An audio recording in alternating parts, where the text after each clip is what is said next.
એક એવા અધિકારી કે જે વિસ્તારમાં તેમનું પોસ્ટિંગ થાય છે, ખૂબ મોટા પાયે ત્યાં ગેરકાયદે ધંધાઓ ચાલતા હોય છે, પરંતુ તેમના આવ્યા બાદ આ ધંધાઓ ધીમે ધીમે બંધ થવા લાગ્યા છે.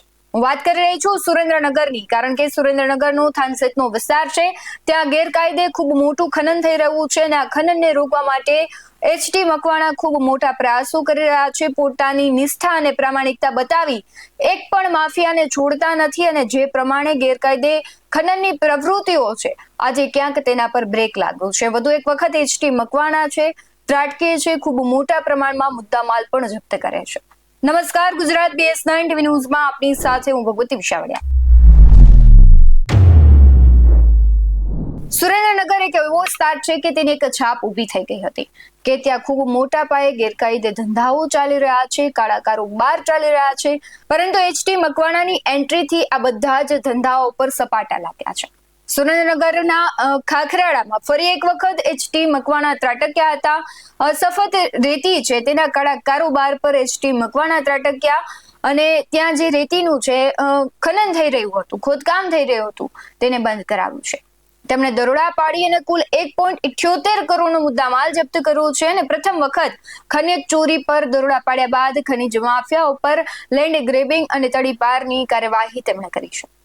જેસીબી મશીન, 3 ટ્રેક્ટર અને 2 ડમ્પર જપ્ત કરવામાં આવ્યા. સાથે સરપંચ અને તલાટી કમ મંત્રી પણ તેના પર પણ શિક્ષાત્મક પગલાં ડેપ્યુટી કલેક્ટરે ભર્યા છે. સમગ્ર મામલાને લઈને શું કહી રહ્યા છે એચટી મકવાણા, તેના પર નજર કરીએ. આજે અમારી નાયબ કલેક્ટર પાંચ ચોટીલાની ટીમ સાથે અમે સવારે 9 વાગ્યાની આસપાસ ખાનગી વાહનોની અંદર જઈ અને મૂળી તાલુકાના ખાખરાળા ગામની સીમ વિસ્તારની અંદર સરકારી સર્વે નંબર 52 વાળી જમીનની અંદર આકસ્મિક રેડ પાડતા ત્યાંથી સફેદ માટીનું તદ્દન ગેરકાયદેસર ખનન કરતા વાહનો છે જપ્ત કરવામાં આવેલા છે, જેમાં એક જેસીબી મશીન છે અને 3 ટ્રેક્ટર અને ટ્રોલી સાથે મુદ્દામાલ છે જપ્ત કરવામાં આવેલો છે.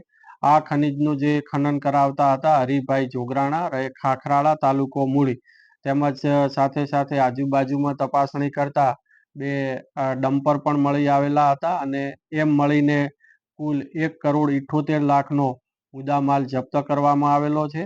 અને આ જે સ્થળ ઉપર છે એ હાલ માપણી કરી અને આજ દિન સુધી જેટલું પણ ખનન કરવામાં આવેલું છે તે ખનન અંગેની વસૂલાતની પણ કામગીરી હાથ કરેલી છે. તેમજ આ જે ખનન કરતા જે પણ કોઈ ઈસમો છે તેઓની સામે Gujarat mineral prevention of illegal mining, storage and transportation rules 2017 તેમજ લેન્ડ ગ્રેબિંગ અને અન્ય કાયદેસરની કાર્યવાહી છે હાથ ધરવામાં આવેલ છે. જે પ્રમાણે તેઓ કહી રહ્યા છે અને ખૂબ મોટા પ્રમાણમાં સૌ કોઈ જાણે છે કે વિસ્તારમાં ગેરકાયદે ધંધાઓ થતા હતા. ગુજરાતની પહેલી મહેસૂલ ચોકી તેમણે ત્યાં સ્થાપી છે અને તે રાતે ત્યાં હોય છે, રેકી કરે છે. એટલે અધિકારીને લઈને તમારું શું માનવું છે? તે કામ કરી રહ્યા છે તેને લઈને, અને ખાસ કરીને ખનીજ માફિયાઓ જે બેફામ બન્યા છે તેને લઈને શું માનવું છે તે કમેન્ટમાં જરૂરથી જણાવજો. બાકી આવા જ વધુ અહેવાલો સાથે ફરી મળતા રહીશું. તમે અમારી યુટ્યુબ ચેનલને સબસ્ક્રાઇબ કરવાનું, અમને ફેસબુક અને ઇન્સ્ટાગ્રામ પર ફોલો કરવાનું ભૂલશો નહીં. બાકી નવી અપડેટ્સ મેળવવા માટે આપ જોતા રહો BS9 ન્યૂઝ. નમસ્કાર.